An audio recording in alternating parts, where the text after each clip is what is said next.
Buenas, vamos a dedicar este espacio a hablar de la videoconsola portátil de Xbox, o en este caso videoconsolas, porque son dos modelos distintos, solo que no son una fabricación directa de la propia Xbox, sino que vienen de Asus.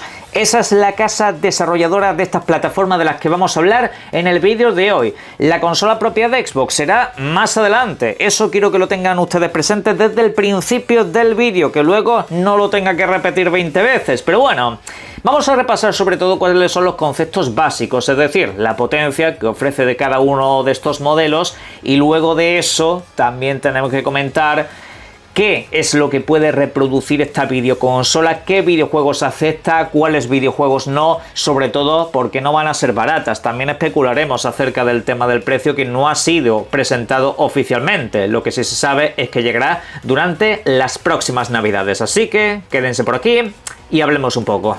Por un lado tenemos el modelo 1, el básico, de color blanco y de precio reducido, que sería la ROG Xbox Ali.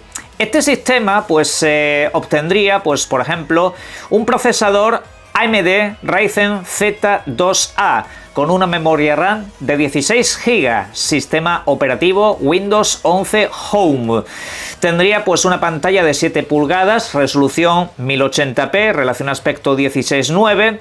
Además de eso, pues también tendría una conectividad Wi-Fi 6E, Bluetooth 5.4 y bueno, pues el peso sería de unos 607 gramos. Bueno, 670 gramos para ser más exactos. Batería de 60 vatios aproximadamente y pues incluiría su cargador y el soporte principal. Luego tendremos el otro modelo que sería el más potente, que es este, la ROG Xbox Ali X. Estamos hablando de un modelo que tendría como procesador principal un AMD Ryzen Z2 Extreme, tendría una memoria RAM de 24 GB, sería bastante superior en ese aspecto, un almacenamiento de 1 TB, sería básicamente el doble que el anterior, y tendría pues la misma resolución de pantalla, 1080 y 7 pulgadas, relación aspecto 16:9, tanto igual, y sistema operativo pues el mismo, Windows 11 Home sería la base de todo esto. Más allá, pues también comentamos que el Wi-Fi sería exactamente el mismo, al igual que el Bluetooth, Wi-Fi 6E, Bluetooth 5.4. Tendríamos un peso de unos 700 gramos, 715 según las especificaciones, y una batería de 80 vatios. Sería infinitamente más potente. Viene a ser básicamente la ROG Ali X, un modelo que se lanzó al mercado hace no demasiado tiempo.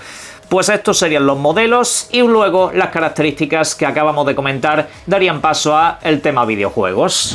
Ambas plataformas, ambos sistemas no se van a diferenciar en el catálogo que puedes reproducir de juegos. Ok, el punto es que la diferencia es solo de potencia. Con respecto a las videoconsolas de Asus que ya existen en el mercado, hay novedades tecnológicas, por supuesto algunas mejoras por aquí y por allá, y también se ha mejorado con lo que respecta a la ergonomía de la videoconsola. Tiene unos agarres traseros que básicamente te dan una experiencia como si tuvieras un mando en la mano, obviamente un poco más pesado, la consola es bastante tocha, ya os lo digo yo que tengo una, pero el punto es ese, que se gana en ese aspecto.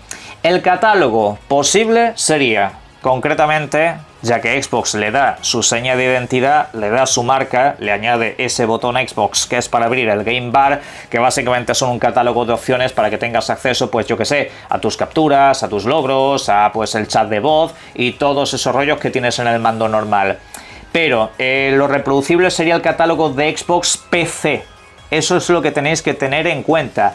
Un videojuego que tengáis para vuestras videoconsolas Xbox Series X, Series S o Xbox One que no tenga Play Anywhere, o sea que esa copia digital no valga para reproducir a través de PC y nube, en estos dispositivos no se va a poder jugar. Por ejemplo, un videojuego propio de Microsoft, Halo 5, no se podría jugar en este dispositivo.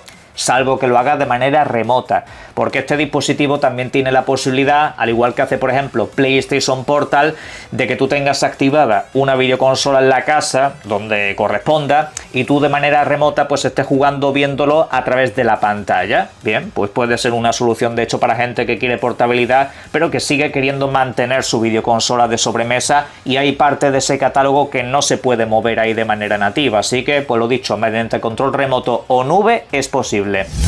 Teniendo en cuenta el tema de la nube, que no en todos los países hay xCloud, no está esa tecnología aplicada, pero por ejemplo Baldur's Gate 3 no es un videojuego que tenga un Play Anywhere completo, o sea, de manera nativa no podría ejecutarlo en esta videoconsola. Sin embargo, sí tiene transmisión en nube, con lo cual a partir de ahí, tal y como aparece en el tráiler, sí que podría disfrutar de Baldur's Gate 3, entre otros muchísimos videojuegos que ya tienen ese soporte.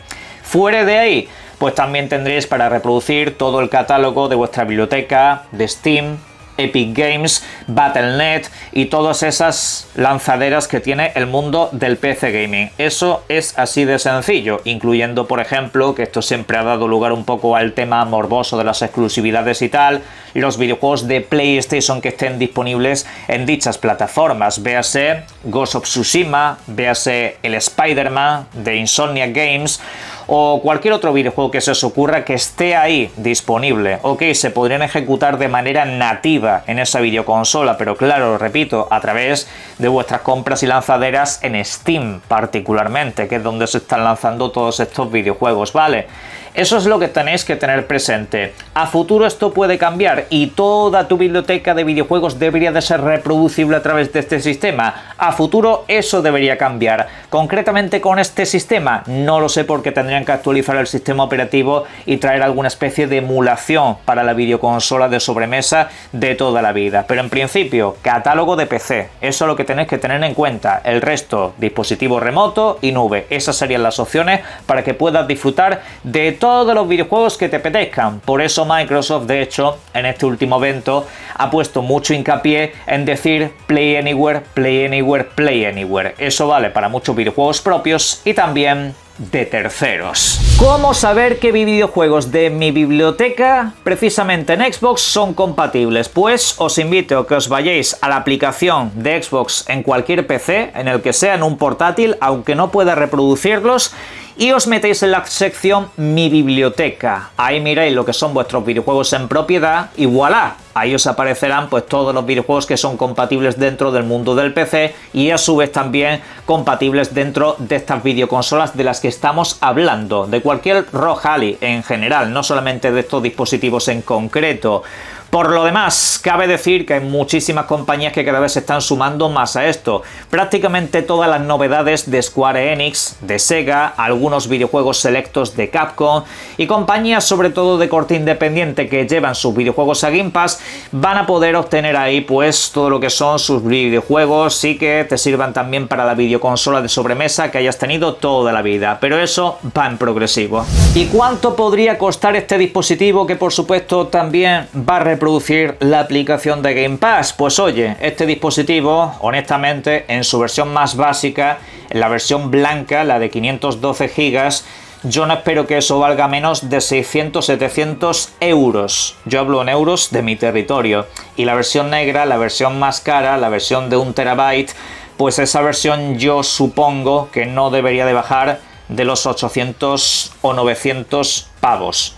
Eso lo dejo así de claro. ¿Y por qué? ¿En qué me baso? Pues en los precios de la ROG Ally X que existe en el mercado, que vale básicamente eso, 900, y esto teniendo en cuenta que tiene un sistema, un menú tematizado y que de hecho es una consola como muy específica, pues no espero que por precio quede ahí debajo. Igualmente haremos un vídeo cuando todo eso se confirme de manera oficial y ya os comentaré cuán puede valer la pena o no en muchísimos sentidos, pero esto tenéis que tener en cuenta que es una consola de terceros, es una consola externa con licencia Xbox y que pues no está hecho para un público mayoritario. Esto no va a tener un precio accesible.